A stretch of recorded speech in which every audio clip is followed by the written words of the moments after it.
What do you think, John? I'm always doing the air drums and the air guitar during that intro. I love it. Wow. It's very spicy. I'm more excited than ever today. We have a special guest. Anybody that's on social media and staffing, recruiting, technology, you know this person. Lauren B., welcome to the show. Thank you so much for having me. I'm fangirling a little bit. I gotta say, I'm a big fan of you two. Wow. Thank you. Thanks a lot. Absolutely. Oh, well, hey, tell you what, we're just going to deep dive into like we always do here with my sidekick, John. Lauren B., tell me, I love to say that. Lauren B., tell me a little bit about yourself, Sure. your consulting company and everything else, and then we will deep dive into everything. Okay, awesome. Well, I'm so excited to be here. Thank you so much for having me. My name is Lauren Jones. I've been in the staffing and recruiting industry for 23 years. And yes, I started when I was 9, right? Don't say anything differently. But I've had every role in staffing and recruiting. I've carried a bag. I've led a sales team, recruiting. I've run a successful region. On sites, you name it. And about 8.5 years ago, I did a little bit of a pivot and focused my career and all of my efforts on HR tech. I feel like I felt back then, like I do now, that it's such an integral part of how we will continue to grow and how we will continue to attract and nurture talent. But I have very, very strong opinions about how we should leverage it in a meaningful way that maintains the humanity of our industry. And that was sort of the impetus behind opening my own firm. I wanted to have a bigger voice, a louder voice, a sort of unmuzzled voice, if you will. And that's a little bit difficult to do in the corporate environment. And so as an early casualty of COVID-19, I took it as an opportunity to open my own firm and do just that. And so I've spent the last year supporting small, mid-size, and enterprise firms and building their tech stacks, making expeditious buying decisions, ensuring that there's a comprehensive change management plan that comes along with that purchase, so you don't have the swivel chair effect of moving from technology to technology. I think I've said on every podcast, and I'm not going to change. There is no transformation without integration.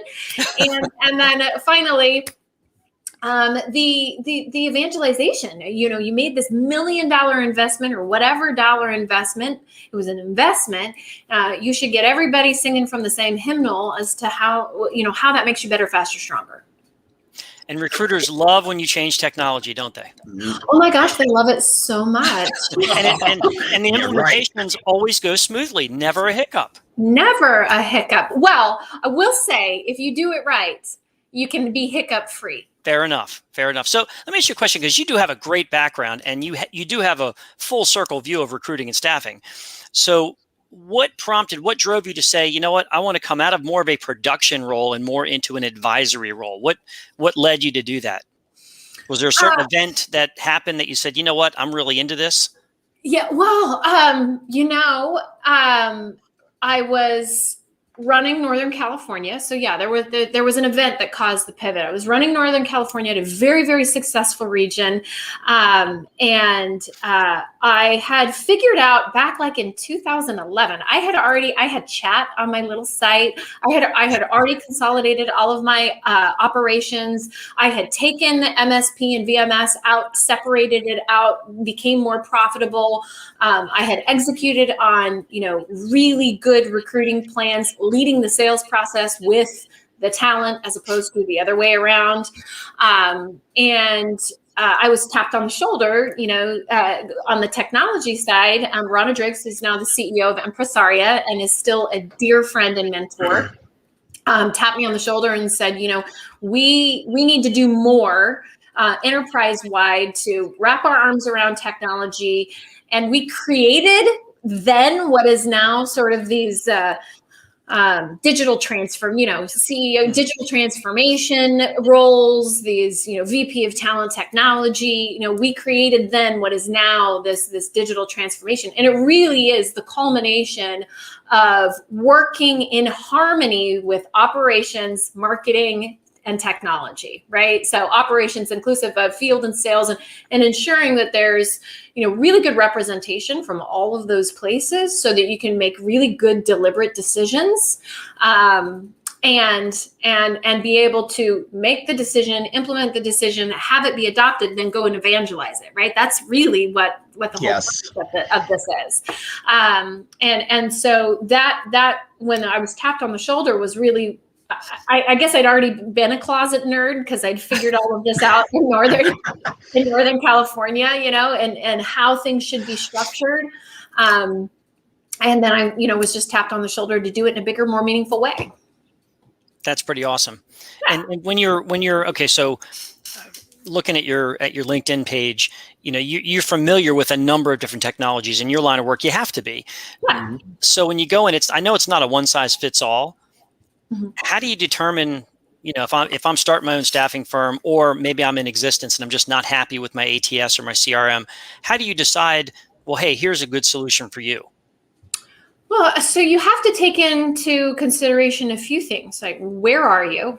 Where do you want to be? What are your barriers to entry, right? So this sort of gap analysis.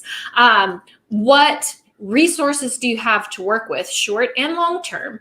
And, what's the hill you have to climb from an adoption perspective? All of those things should impact your buying decisions, right? So what is your core product? Is it just that you're not maximizing the core product? Because oftentimes I come in and they've got this really great core product. I have a customer today. Their core product is Bullhorn. It's great. Bullhorn is great, but we're not maximizing it. We're not using tear sheets. We're not using search functionality. We're not doing this. There's so many things that we just aren't maximizing. So in some cases, I want to come in and really understand, where is it that you want to go? Where are you today? What are the resources? And can we work within the confines of what you have today? So can we maximize that? Or in some cases, you have really just grown out of a system.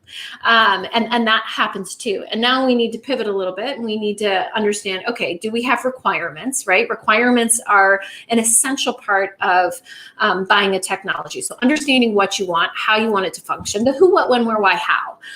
Answering those questions of where you want to go, what your long-term goals and short-term goals are, and determining if there are better aligned partners to, again, the short and long-term goals. Often it's a mismatch when an agency has grown out of a technology. They need something more. They need more automation. They need more search capability, and there may not be integration capability for them to then take the next step of advancement. And so we have to look and see if there's something that will help them grow to another stage. And do you see that a lot, Lauren, with the people outgrowing their solutions all the time? I've had experience with that too, where we have outgrown it and we didn't have the budget to expand. Yeah, yes, I see that a lot, and it makes me sad when I hear the two departments that get hit the most, when there's a downturn is, typically marketing, training, and or three departments that get hit the most: marketing, training, and technology, right? Those are the things you need the most. I was going to say, which is what you need most. Yes. Right. And I'm great evidence of that, right? Because during COVID, I put all my eggs in marketing. That's because I knew all eyes were going to be at home, working at home, and it worked. My followership went up significantly, and I've had some good success. And so, it makes me sad when I hear businesses, I just don't have the budget. Okay, well, we need to make room for it. So let's create a timeline. Let's create a timeline of where we need to be profitability wise before we can take that next step. And I can help with those plans too, right? It's understanding, right? First is the awareness. Okay, so we know we've outgrown the system. And yes, I do see that a lot. So now let's create a plan to get you to the next. And in that space of time where you're, building up your savings account for your technology investment, let's plan it out right. Love that. Well said. You hit on something earlier that I want to dive into deeper. And again, coming from the mind of a recruiter, which you have at heart, you mentioned something about not getting the most out of an existing system. This is something that I know I've seen throughout my travels. I'm sure Richard has, and I'm sure you have, where you get recruiters that use the system just enough to get what they need, but there's so much more they could be doing, but they don't want to invest the time to do it because they're in their own little cocoon doing it the way that they've always done it. How have you seen it successful to get recruiters to adjust the way they do business based on technology when they might be averse to it? You have to be able to demonstrate the WIFM. What's in it for me, right? And if you can help a recruiter, I have a couple customers right now where we're just doing optimization. We are literally just rethinking what the workflow is to take advantage of some of the capability that's in the existing tool that they have, and getting recruiters excited. And part of my change management plan starts with what I call a town hall, right? Mm-hmm. The simple act of having the town hall and asking those questions, and sometimes they can be questions you already know the answers to. So you ask the question, what are some of the barriers to your success? Why do you think you're not making the next level of commission? How do you think, what could we do to support you to get to that next level? Now, you may already know the answer as the leader and the investor and all of that, but just the act of getting them contributing and getting them feeling heard can help with the excitement and adoption that is necessary, and the with them. This is helping demonstrate that, okay, so we're going to change things up a bit. Here's how it's going to be meaningful to you. Here's how we're going to track the success. That is inevitably where I see adoption fail all the time, is because we don't tell you how we're going to track you being successful. We don't come back to it on a regular basis. And there's no meaningful way that we're incentivizing the behavior. And when those things are like this, it's just this missed opportunity. You can't just tell them to do it. They have to understand the why behind it. Like, right. Why should I do this? And what's it going to do? To your point, what's it going to do for me? And if you can get one or two high profile champions to show that they're doing it and they're having success and it's taking them up, even when they're already at a high level, I think you get a lot more success and buy-in from the underlings also. Oh my gosh, your subject matter experts are going to be your early evangelists. They're going to be the people that give testimonials. They're going to be the ones that get the first results from the tool that you're going to want to tell everybody about. And that's how you get excitement. I think we forget that because we are in this content consumption world, you also have to have content for your recruiters to consume that is relevant to their role. And so while, and that's why it makes me so sad when marketing, gets kicked out the door so early, because they can have a really meaningful part of helping generate all of that internal buzz and internal content of, hey, we're making this investment in the organization. Here's how it's going to benefit you. Here are the 3 things that are going to make us different. Here are the 3 things that we're going to track. Here's how it's going to help you make more money.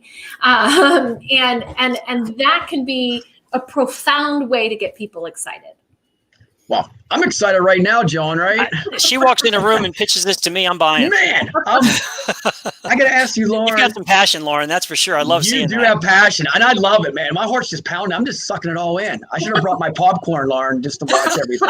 But I want to ask you, you know what? You're going to have the recruiters and the companies that are going to try to fight you and say this doesn't, work like we want to. How do you overcome them obstacles? Oh, my goodness.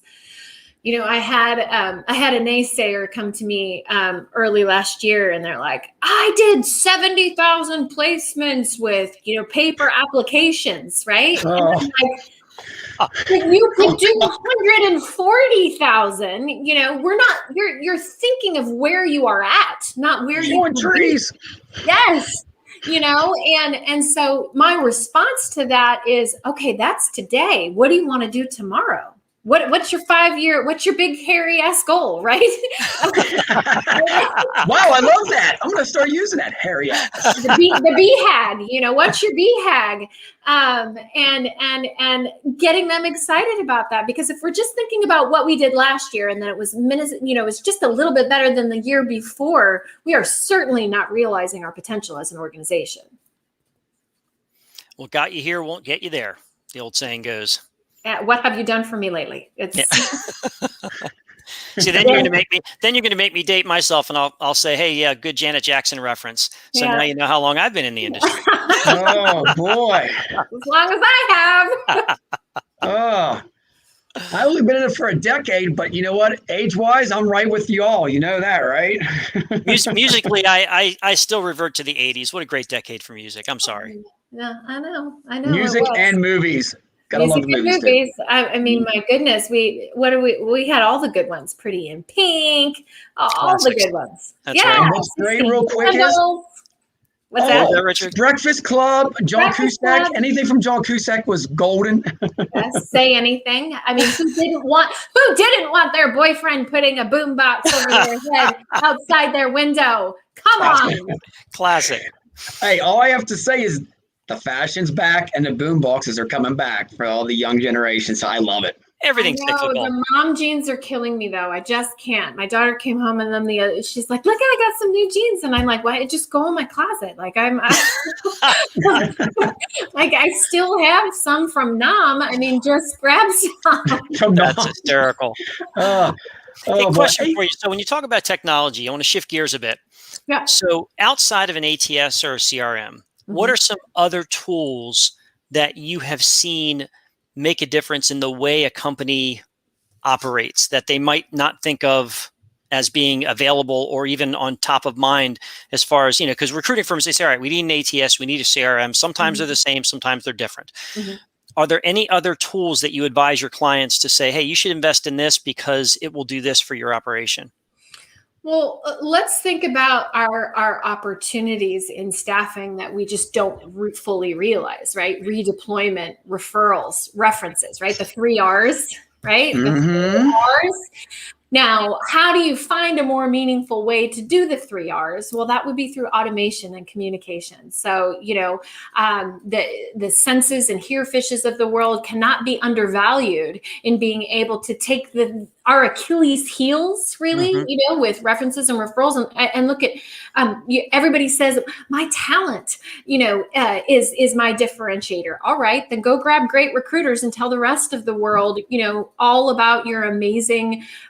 Your recruiters and make them the face of your organization, and referrals and grabbing staffing referrals. And when I got my Peloton bike, I think I got like $800 in Peloton swag because, I just sent my link out to everybody. Right. Nice. And I didn't need $800 worth of Peloton swag, but I sure bought it. But we're consumers, right? So how do we make it more natural? Tools like staffing referrals, again, the senses and hear fishes and that automation to help with redeployment is the bane of my existence. And if there's a technology out there, it makes me so mad because, traditionally our statistics run from 20 to 40% on redeployment in the industry. So that means like 2 to 4 times we are 20 to 40% of the time we're putting somebody to work one time. Which is scary. 60% of the time, right? We're putting somebody to work one time, right? Only 20 to 40% of our candidates are getting to work with us multiple times. What a waste of space we are. Exactly. What a waste of marketing. What a waste of recruiter talent. What a waste of, all of your branding efforts. I mean, and it just makes me sick inside. And so if we can do something to think about it this way. I did a when I was running Northern California, this is back in 2016, I did a survey and I lost out on 31 days of revenue when I didn't check in with my working candidates 60 days before their assignment ended, right? So they were leaving their assignments early because they were afraid to come to me and would rather just go look for opportunities elsewhere to ensure that when that 60 days was up, they had a place to go. So what did I do wrong, right? First, I didn't communicate with them and tell them, hey, when your assignment's going to be over in 60 days, come talk to your recruiter. Let's work together. We language, not I language. Let's work together to make sure we update Love your it. resume. Love it. We add all of the new skills that you've gotten while you're on assignment. So here's what's going to happen. Over the course of the next 60 days, send me your most current version of your resume. I'll check in with you in 15 days. We'll talk about what's going to happen and just start this cadence of a communication. And can you automate that? You bet your darn tootin' you can, with really good messaging that, again, is got really good language in it, that is that's collaborative, that tells them what's happening, because that insecurity is what we don't want in our candidates when they're on an assignment. And it has always confounded me as to why a candidate would look elsewhere. Well, it's a really uncomfortable conversation to come to the person that you're currently working for and go, where do I go next, right? And we haven't necessarily addressed that with the way that we talk to our talent.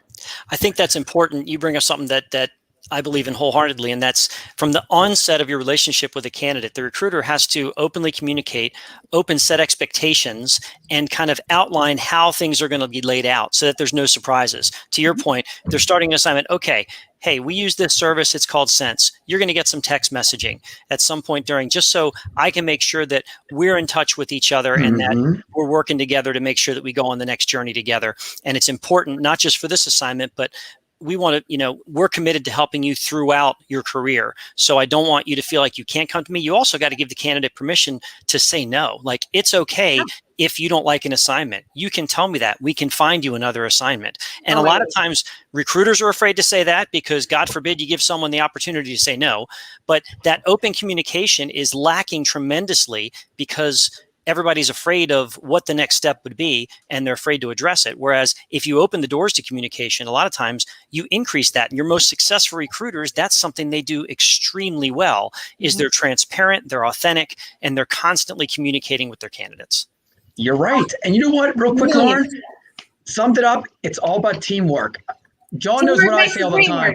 As soon as you get hired by me, you're part of my workforce family. So that's it. So now they're like, I could talk to my big brother all the time about what's going on, and he never ghosts me because I say, I'm your agent. I represent you. Come to me on anything. I hate to say it. Sometimes they tell me some personal stuff I don't want to hear, but hey, they're going to work every day, right? That's a good sign, in my opinion. Yes, it's great. I mean, hey, if you had a bender one night and you went out and you can't make it to work, you got to call me and text me, man. You just don't show up, right?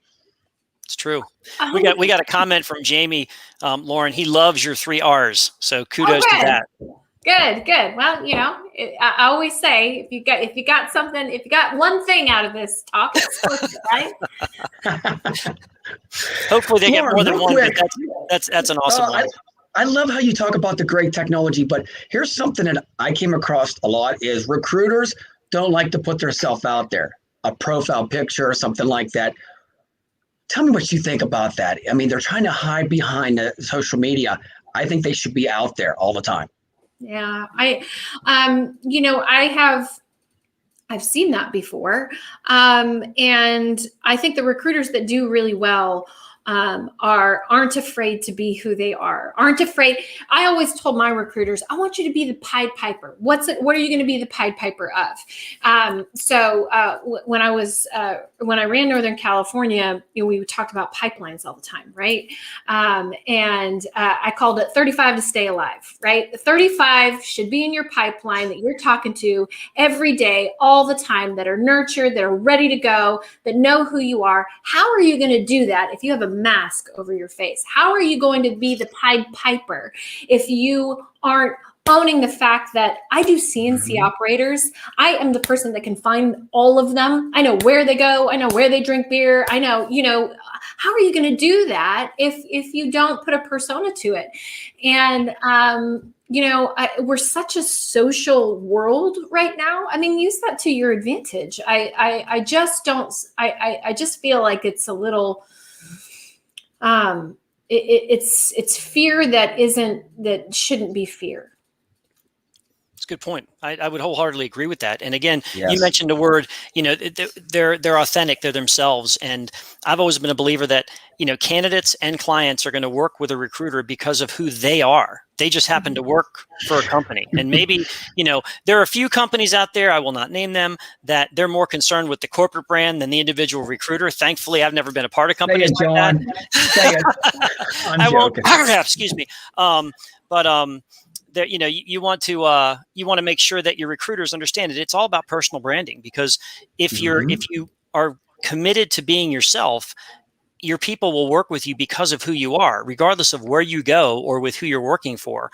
And the trust factor will be higher. And that should come out in your social media. It should come out in your LinkedIn. It should come out in your Facebook, your Twitter, your Instagram, whatever it might be, so that they know who you are as a person, not just someone that finds jobs. And the recruiter also should get to know that their candidates on that level too. Who are they as a person? What's going on in their life, so that they can better work together? What are your thoughts on that? Well, yes, but more importantly, so I have a social recruiting little boot camp that I put together, and a social selling boot camp that I'd put together. And as a company, you should be feeding your recruiters the messages that you want out there, right? Totally agree. Give them all the content. Whenever I'm doing a campaign, right, and I've put these together for customers. A campaign is 13 weeks. Statistically, it takes 7 interactions to build a foundation of trust. So if you do a 13-week campaign and you stay honest to it, just like a diet, you're going to lose weight, you're going to get the customer, right? You stay on it. And but the social, you should make it easy for your recruiter to put content out there. I mean, if this is all about our brand and all about our differentiators, and we're making these investments in technology, leverage all of that meaningful content, and you're getting testimonials back. I mean, if you're doing all of these things, if you're gathering all of that information and you're not doing something with it to evangelize your brand and give your recruiters are your mouthpiece, give them the content. They don't, this is where I will say, I don't need the recruiter to have their own social brand. I don't. I'll give it to you. I just want you to go out and talk to the talent, the talent that's meaningful to your expertise. Exactly. Right? Bring them in. Bring them in. Engagement. I love it. That is key. And they have to promote their expertise too. They can't hide the fact, to your point earlier, that, hey, this is what I do. This is what I specialize in. And becoming that resource that, again, is not just the person that, they've got good jobs, but the person that knows a lot about what they recruit for and the industry they recruit for. So developing that knowledge. And there's, light industrial recruiters, because a ton of my experience is light industrial recruiters are, we do everything. Well, you primarily service the wine industry. So maybe you're the wine industry recruiting expert, right? There is always a way. And if you need to have a creative conversation to socialize that, then help your recruiter determine what that socialization is going to be. And, you can pick a vertical or you can pick an industry, but wouldn't it be great if you had, a real clear voice of what your Pied Piper was actually doing? That works to your benefit as an organization. So many times you're bringing up something that I love, in the sense that so many times your marketing arm is completely separate from your recruiters. The marketing arm is doing one thing and they're promoting the company, but they're not working with the recruiters. I love what you said. If the recruiter goes to marketing and say, okay, here's the brand that I want to develop for myself. Marketing internally should work just as hard as they work externally to help build those brands. Oh my goodness. It's like a mom that's not taking care of herself. The organizations that don't do anything to take care of their bodies, right? Which is the reason they're in existence. Yeah. Marketing is here not to just put an external coat of paint, but we need an internal coat of paint. We need we need to understand what everybody's part in this organization is, and how we're evangelizing that, right? And I think very often, and part of the frustration that I had in corporate America was not being sort of given the freedom to have those conversations. And I feel like we need to enable them in a really cool way to do that and have a voice. And there's gonna be screw ups along the way, and but this is what I say about recruiting, and this is, when everybody's so afraid to screw up, or this is not an ER, right? This is this is not a life or death situation, right? We're going to make mistakes. You should be okay with your people making mistakes. It's how they grow. Yep. And nobody's going to die. Instead, doing what we're doing. So I think it's a little bit of forgiveness and a little bit of leeway goes a long way in enablement and creating trust between you and your workforce. Yeah, let them screw up. It's okay. Yeah, they have to. You're right. That's the only way they grow. If you're not comfortable with failure, name me one, effective leader or one successful organization that hasn't failed a boatload of times along the way to the top. I mean, that's how you learn and grow. And you have to be okay with that, because if you're not failing, then you're stuck in the same old rut and you'll never get anywhere else.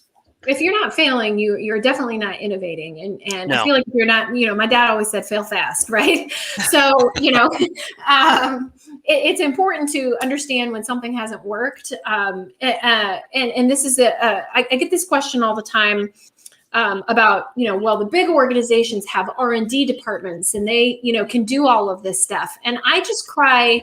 I cry BS. You can be a tiny organization and get 3 people together that are excited about technology, create your own little R&D group, and and work with startup firms. I said this last week because somebody was saying, well, how do I innovate as a small organization? Go startup to startup, right? They're starting, you're starting. That's a cheap way to innovate and try things out. Not everything's going to be a success, but you might as well try. And little beta programs are a great way to experiment. Awesome stuff. Great And point. you know what? I just have to tell you this. This is a great thing. These big companies out there, they're generic marketing. I have 2 companies I'm going against right now, and I'm crushing them. I'm a one-man show. It's like, bring it on, because just like you said, Lauren B., I worked for corporate America before, and they said you could just post this. It says now hiring. And that's what I want to ask you.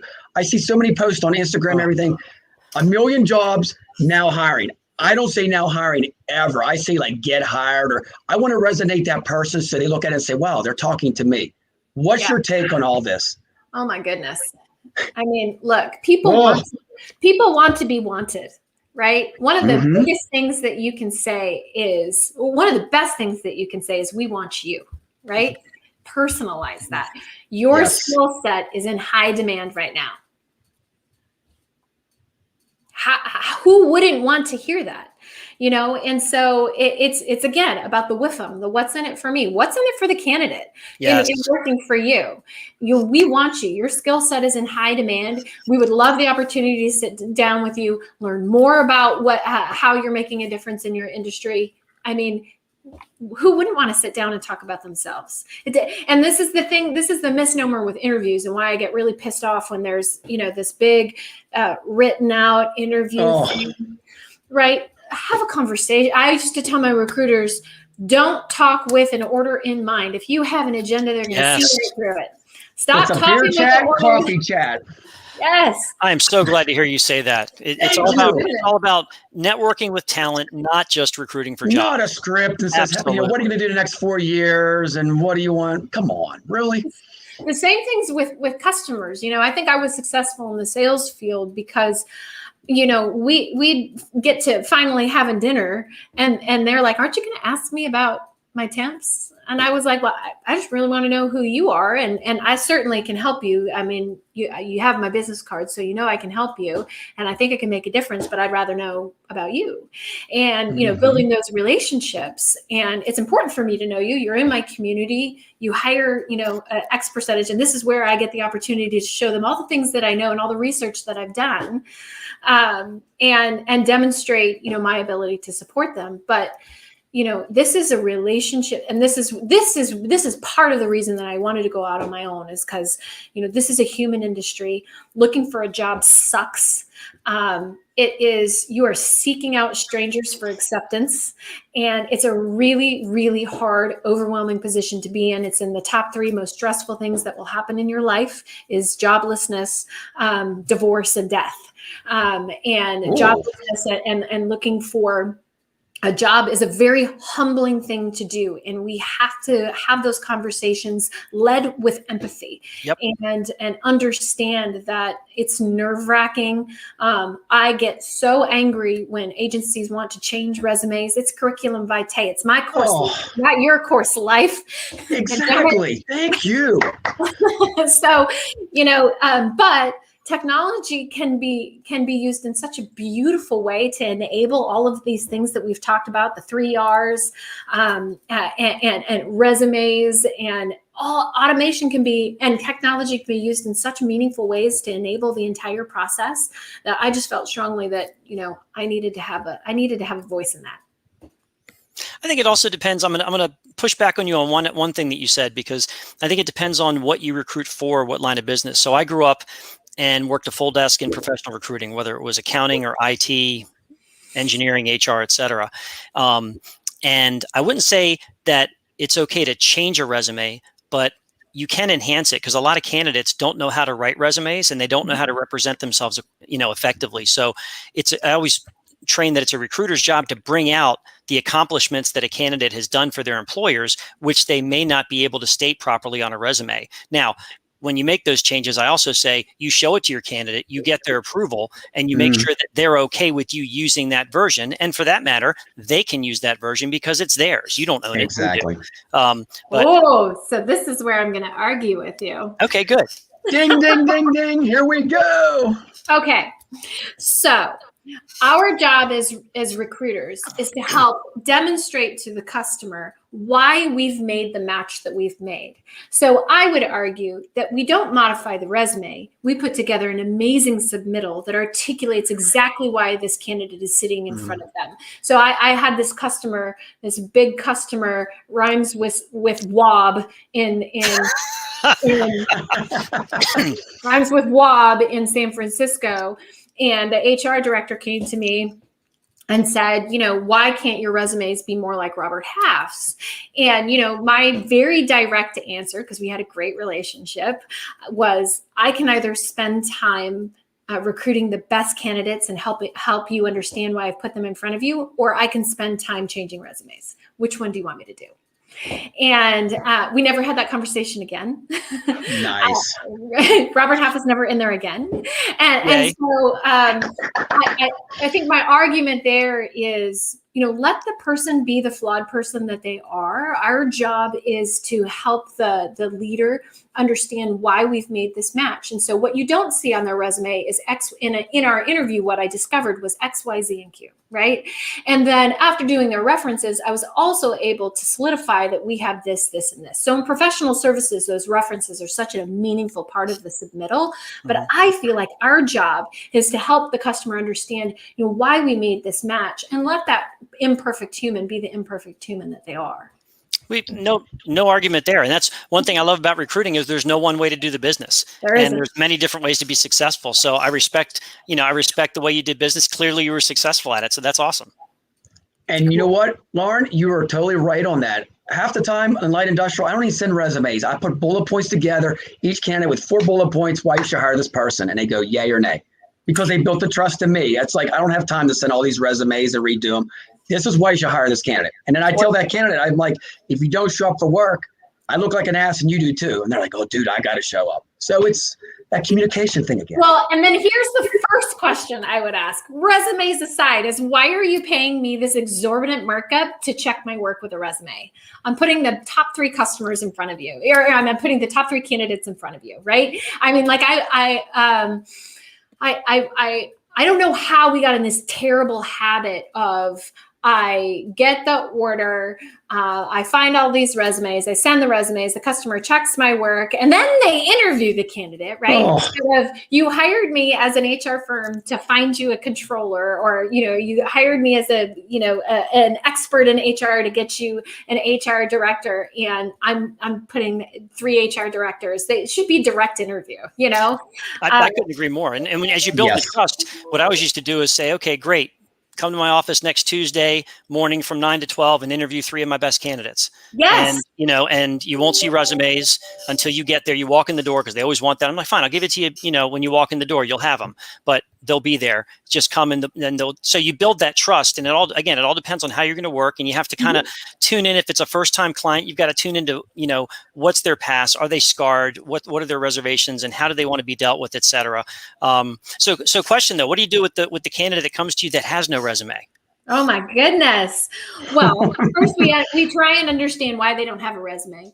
And then what I like to do is, whether I was particularly in light industrial work, if there are going to be times when you can't help someone, right? Mm-hmm. There are going to be times where they may not be qualified for your agency. They may not have come prepared. They may not, whatever, that may not have a resume that is required, right? I always wanted somebody to feel good when they engaged with my business. So I always gave them something tangible. So if there was another agency that they, could do, that didn't require resumes, or that didn't need those things, or I had a resume services for them to, go get their resume together. But I did put it back on the candidate. There is some ownership. And this is my message to all candidates, is you do have ownership, right? And there are resume writing services out there now that aren't terribly expensive. There's so many resources. EDD will, there's a resume writing program through, the employment development departments in almost every state. So there are free and paid resources. And what you want to do as the resourceful, supportive professional recruiting agency is you want to make somebody feel good when they engage with your brand. And that means that you always leave them with something tangible that they can go and leverage. And so when they think of you, they go, I didn't get a job from them, but they did give me a great resume writer. So you can always help them in some way. And I love the fact that you involve them, because it should be a joint investment from recruiter. One should not be, the recruiter shouldn't do everything for the candidate. The candidate should have some skin in the game there. They should work together. Right. I mean, they're coming teamwork. There we go. Sorry, Richard, I totally took us down a rabbit hole. Sorry. No, coach and these player. are great questions. I mean, they're kind of philosophical questions. I just like hearing other people's thoughts. Here's the better question. A resume was invented in 1481. Why the hell are we still living, right?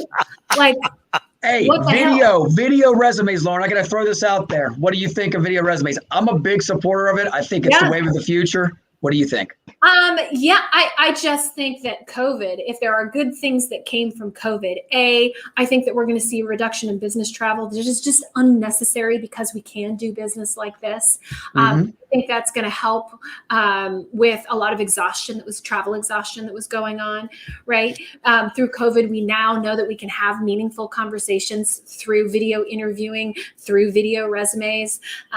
I think that video resumes can be an amazing tool to enable a recruiter to do more with less. I mean, think about the on-demand experience that you can create. And remember, half of recruiting is timing, right? So if you are seeking call center people and they have wonky hours at times, you're going to have to capture them when they're looking for a job, and that might be at midnight. And so at midnight, if they have the opportunity, it's all about that tangibility, right? We're a now world.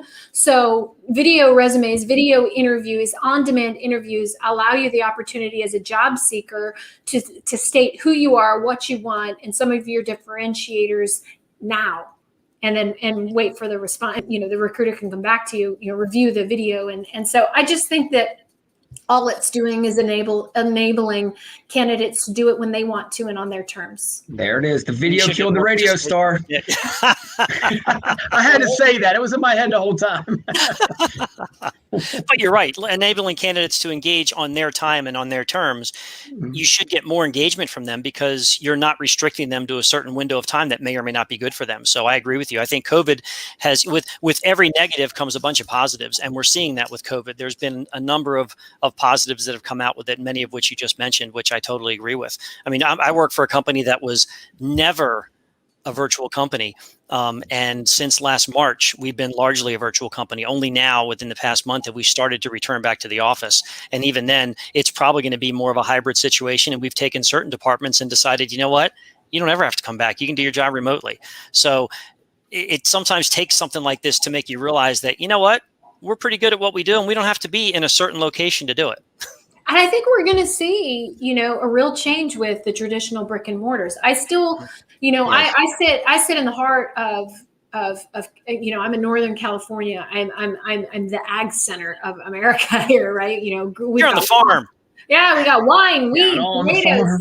tomatoes, grapes. We've got all of the things here, and so there is something to be said for owning a zip code in your more rural areas. But I still think that there's a way to do that with technology enabling you in, again, a really cool way to those specific geographies.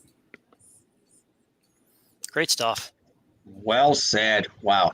Last question I have for you, Lauren, is forecast for the rest of 2021. Any new technologies out there you're seeing that's really going to pop in the future for us? Oh my gosh. Well, there are some buzzwords that came out of SIA, the omni-channel and the platforms. We are just, the more technology that there is, the more that we're going to demand. And now you have this hyper sensitivity to integration, right? So you're going to see more platforms coming out with, more like the Eightfolds and the Loxos of the world are having their moment, but on demand is having its moment, right? Here's what we lost control of with COVID is people were feeling with the loss of jobs is the loss of control, and these mobile enabled on demand platforms are having their day in the sun, and I don't think that's going to go away. I think that VMS and MSP is ripe for disruption, quite frankly, because it's very dysfunctional. And so I think we're going to see some innovation, or I know we're going to see some innovation in the VMS and MSP space. And I just think what we're looking for now is for everything to work really well together. That's at least what I'm driving towards. So you don't have the swivel chair. Sweet. Cool. Great insight, Lauren. Thank you so much. Yes. Any final thoughts, Johnny? I got nothing. I mean, I've really enjoyed when it comes. I know, and I'm not usually speechless. No, I've really enjoyed what you brought to the table today, Lauren. Mm-hmm. And thank you for allowing us to tap into your expertise, because it really has been insightful. Really appreciate it. Great stuff. Oh, well, I was tickled pink to be on the show. So thank you so much for having me. And this was, I love a spirited conversation. I love our industry. I love the people in our industry. I think anybody that stays in this industry, I've had people come to me who were, new to the industry and say, this isn't for me. It's a lifestyle, not a job. And they're 100% right. I don't know about you, but to this day, when I shake somebody's hand, I'm like, oh, they'd be really great for someone.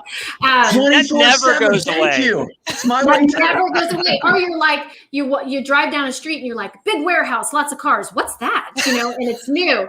And, like I have paid construction people to tell me who's coming here, right? And Love it. Yeah. So you are a true shark. You know that, right? Yeah, right. But we are I think we are endlessly curious, the people who are in this industry, and we like human beings. We love the connectivity that we're able to create.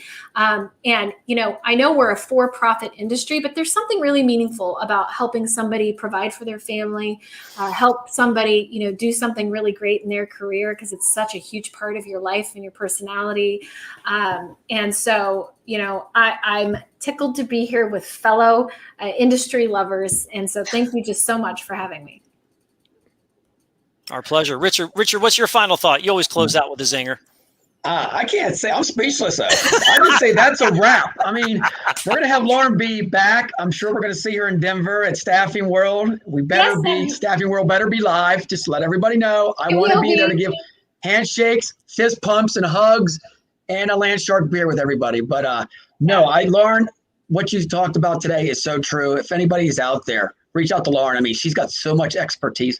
Follow her. I mean, she has 1 million views everywhere, so you can't miss her. She's on every platform that I can imagine. It's like, wow, you're everywhere. Well, thank you. I try. And I love your high spirit too. That's what I love about Absolutely. this being Dawn. That's why we have this show, so all I can say is that's a wrap till next time. Same place, same time next week. Cinco de Mayo is next week, so look out. We might have something special for y'all. Till then, take care, guys. Take care. Take care. See you later.